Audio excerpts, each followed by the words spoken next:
Hello everyone, welcome back on Saya Saran classes. So 10th class मैं आपके सामने फिर हाजिर हूँ मैथ की एक और न्यू क्लास के साथ। स्टूडेंट्स, प्रीवियस क्लास के अंदर हम डिस्कस कर रहे थे चैप्टर नंबर 15 की एक्सरसाइज 15.1 को।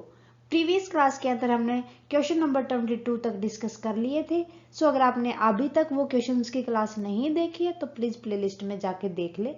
आज हम डिस्कस करेंगे क्वेश्चन नंबर 23 एंड 24। बिल्कुल एक जैसे क्वेश्चन है स्टूडेंट्स, थोड़ा सा आपको कंसेप्ट समझना है पहले क्वेश्चन का, उसके बाद बहुत ही इजी क्वेश्चन है। करते हैं आज की क्लास स्टार्ट हमारे क्वेश्चन नंबर 23 के साथ। देखो भाई, question number 23, a game consist of tossing a 1 rupee coin 3 time. Toss करते हैं एक 1 रुपी कॉइन को 3 बार and noting it outcome each time. जो उसके आउटकम आए हैं उसको हर बार हम नोट कर लेंगे। हैनिफ विन, हैनिफ है वो जीतेगा कब? जब all the tosses give the same result. Result होगा तीनों या तो हेड आए या तीनों टेल आए। तो भाई यहां जीतने की पॉसिबिलिटी तो 2 ही हुई हमारे पास, एंड अदरवाइज वो लॉस हो जाएगा, हार जाएगा। कैलकुलेट द प्रोबेबिलिटी दैट हैने विल लॉस। अब आपको बताना भी, उसको हारने की प्रोबेबिलिटी बतानी है आपको। तो उसके लिए तो मैम हम पहले जीतने की निकाल लेते हैं, क्योंकि कंडीशन फेवरेबल आउटकम तो हमें जीतने के दे रखे हैं। सो उसमें से 1 में से हम माइनस कर देंगे। हमें पता है probability of an event happening plus में probability of an event not happening is equal to होता है मैम 1। सो नॉट हैपनिंग की निकालने के लिए 1 में से जो हैपनिंग की है वो माइनस कर देंगे, तो हमारे पास नॉट हैपनिंग की आ जाएगी। ओके, सो पहले जो हमें गिवन है वो हम देख लेते हैं। पॉसिबल आउटकम है हमारे पास, पॉसिबल आउटकम काउंट कर लेंगे जो हमें बता रखा है, नोट करते हैं। या तो हमारे पास तीनों हेड आएंगे या हमारे पास तीनों टेल आएंगे। क्लियर है? या हमारे पास 2 हेड 1 टेल आएगा, या हमारे पास 1 टेल 2 हेड आएंगे, या हमारे पास दोनों टेल 1 हेड आएगा। ओके, देखो कहीं हमने मिसिंग तो नहीं किया कुछ। या तो हमारे पास तीनों हेड होंगे, तीनों टेल होंगे, 2 हेड 1 टेल होगा हमारे पास। एक पॉसिबिलिटी है हमारे पास हेड टेल हेड आने की, ठीक है। फिर हमारे पास आएगा एक head 1 tail, 1 head 1 tail, 1 head दोनों टेल। सो हमारे पास 1 2 3 4 5 6 7 8 ये पॉसिबिलिटी हो गई हमारे पास टोटल आउटकम की। इस तरीके से 3 कॉइन को अगर टॉस करते हैं हम तो ये आ सकते हैं। ये हो गई हमारे पास नंबर ऑफ टोटल आउटकम। भाई इससे बाहर कुछ नहीं आ सकता मैम हमारे पास, तो 8 हो गई। फॉर्मूला होता है हमारे पास probability of an event is equal to number of favourable outcome,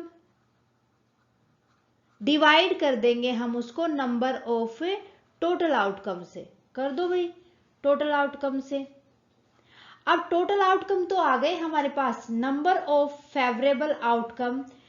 question के अंदर हमें बताया था कि भाई जो जीतेगा वो तभी जब उसके पास तीनों या तो हेड होंगे या तीनों टेल होंगे। तो हमारे पास ये पॉसिबिलिटी हो गई 2। फेवरेबल आउटकम आने की पॉसिबिलिटी है हमारे पास 2। तो यहां पर प्रोबेबिलिटी निकाल लेंगे। अगर हैनिफ उसको गेम को विन करता है, जीतता है, Hanif will probability of Hanif will win the match, win the game, match नहीं game.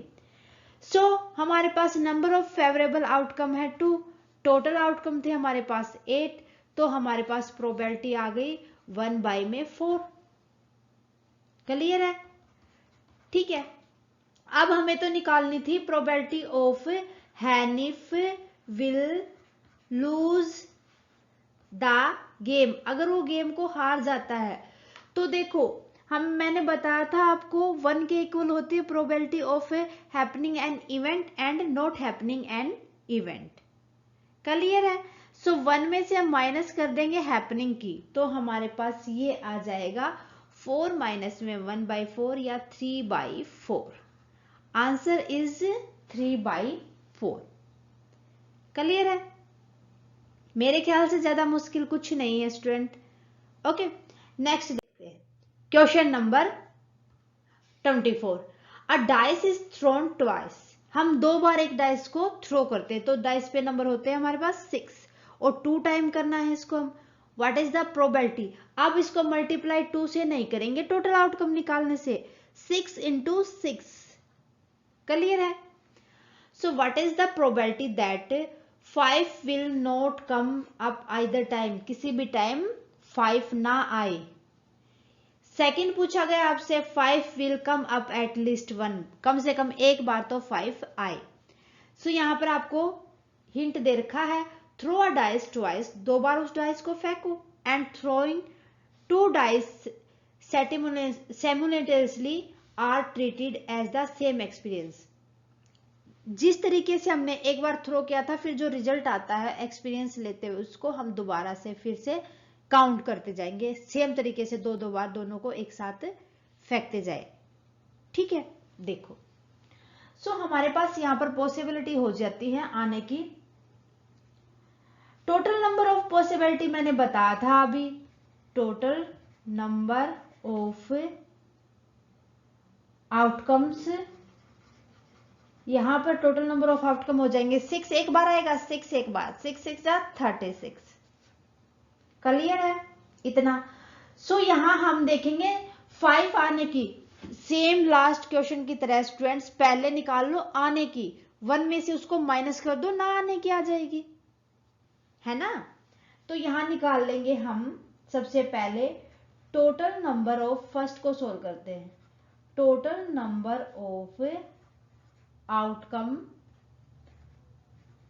Outcomes,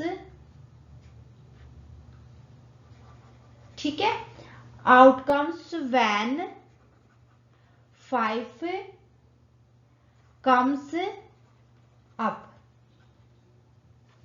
comes at least, comes up either time, comes up either time। सो ये हो जाएगी हमारे पास पॉसिबिलिटी, 5 आएगा या तो 1 आएगा, दोनों को फेंकेंगे, 5 या 2 आएगा, 5 या 3 आएगा, या 5 या 4 होगा, 5 या 5 होगा, 5 6 होगा।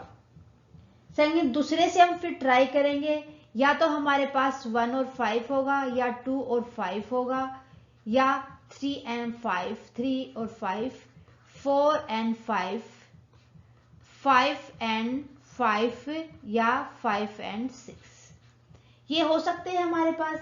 ये टोटल आउटकम आ गए हमारे पास। अब देखो 5 and 5 2 टाइम आ गया, तो हम इसको एक को कंसीडर करेंगे, दोनों को नहीं करेंगे, एक को हम यहां छोड़ देंगे, क्योंकि 2 बार हम उसको गिन नहीं सकते। तो ये टोटल हो गया हमारे पास 1 2 3 4 5 6 7 8 9 10 11। 11 आ गया हमारे पास favourable outcome. So number of favourable outcome is equal to 11।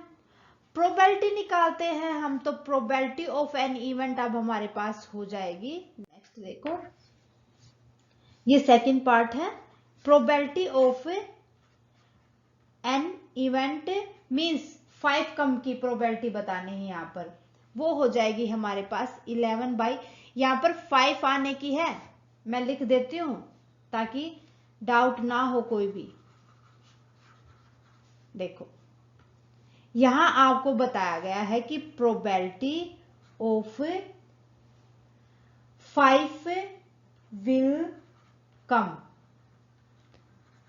ठीक है, ये हो जाएगी। नंबर ऑफ फेवरेबल आउटकम 11 आए थे, टोटल नंबर ऑफ आउटकम हमारे पास से 36 थे, ठीक है।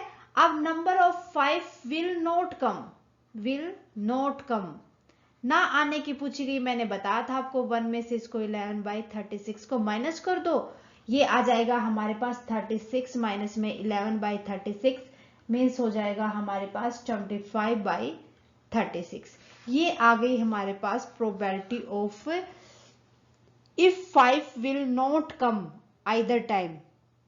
ठीक है, ना आने की प्रोबेबिलिटी आ गई हमारे पास। ओके, ये था फर्स्ट पार्ट। सेकेंड पार्ट देखो, 5 will come up at least, कम से कम भाई एक बार तो 5 आए, कम से कम एक बार 5 आए, दैट मीन ये हो जाएगा हमारे पास एक बार 5 आने की प्रोबेबिलिटी थी। देखो प्रीवियस जो हमने पार्ट किया था उसके अंदर हमने जो 11 निकाले थे उन सब के अंदर 5 था या नहीं था? सबके अंदर 5 एक बार था ना। तो यहां पर नंबर ऑफ फेवरेबल आउटकम हो जाएंगे हमारे पास, फेवरेबल आउटकम ये हो जाएंगे हमारे पास 15, ओ सॉरी 11, 15 नहीं 11। देखो आउटकम्स ये हो जाएंगे 11। So total number of outcome थे हमारे पास 36 जो प्रीवियस क्वेश्चन पार्ट के अंदर हमने किया था। Probability of 5 will come at least 1, कम से कम एक बार आए 5, तो ये हो जाएगी हमारे पास 11/36। कम से कम एक बार आने की 5 की प्रोबेबिलिटी हो जाएगी 11/36। क्लियर है? ओके, सो ये था हमारा क्वेश्चन नंबर 24 स्टूडेंट्स। उम्मीद है कि आपको अच्छे से समझ आया होगा। इसी उम्मीद के साथ मिलते हैं नेक्स्ट क्लास में क्वेश्चन नंबर 25 के साथ। आज ये क्लास अच्छे से देखें, आने वाली क्लास को बिल्कुल भी मिस ना करें, क्योंकि आने वाली क्लास के अंदर हम एक्सरसाइज 15.1 को कंप्लीट कर लेंगे। ओके स्टूडेंट्स, आज के लिए बस इतना ही। आप हमें कमेंट करके बताएं आपको क्लासेस कैसी लगी। अच्छी लगे तो प्लीज लाइक करें और अदर स्टूडेंट्स के साथ ज्यादा से ज्यादा शेयर करें। कोई भी डाउट है स्टूडेंट्स कमेंट सेक्शन में लिख दें, जितना जल्दी पॉसिबल होगा हम उसका सॉल्यूशन आपको देंगे। थैंक यू स्टूडेंट्स, मिलते हैं नेक्स्ट क्लास में नेक्स्ट क्वेश्चन के साथ।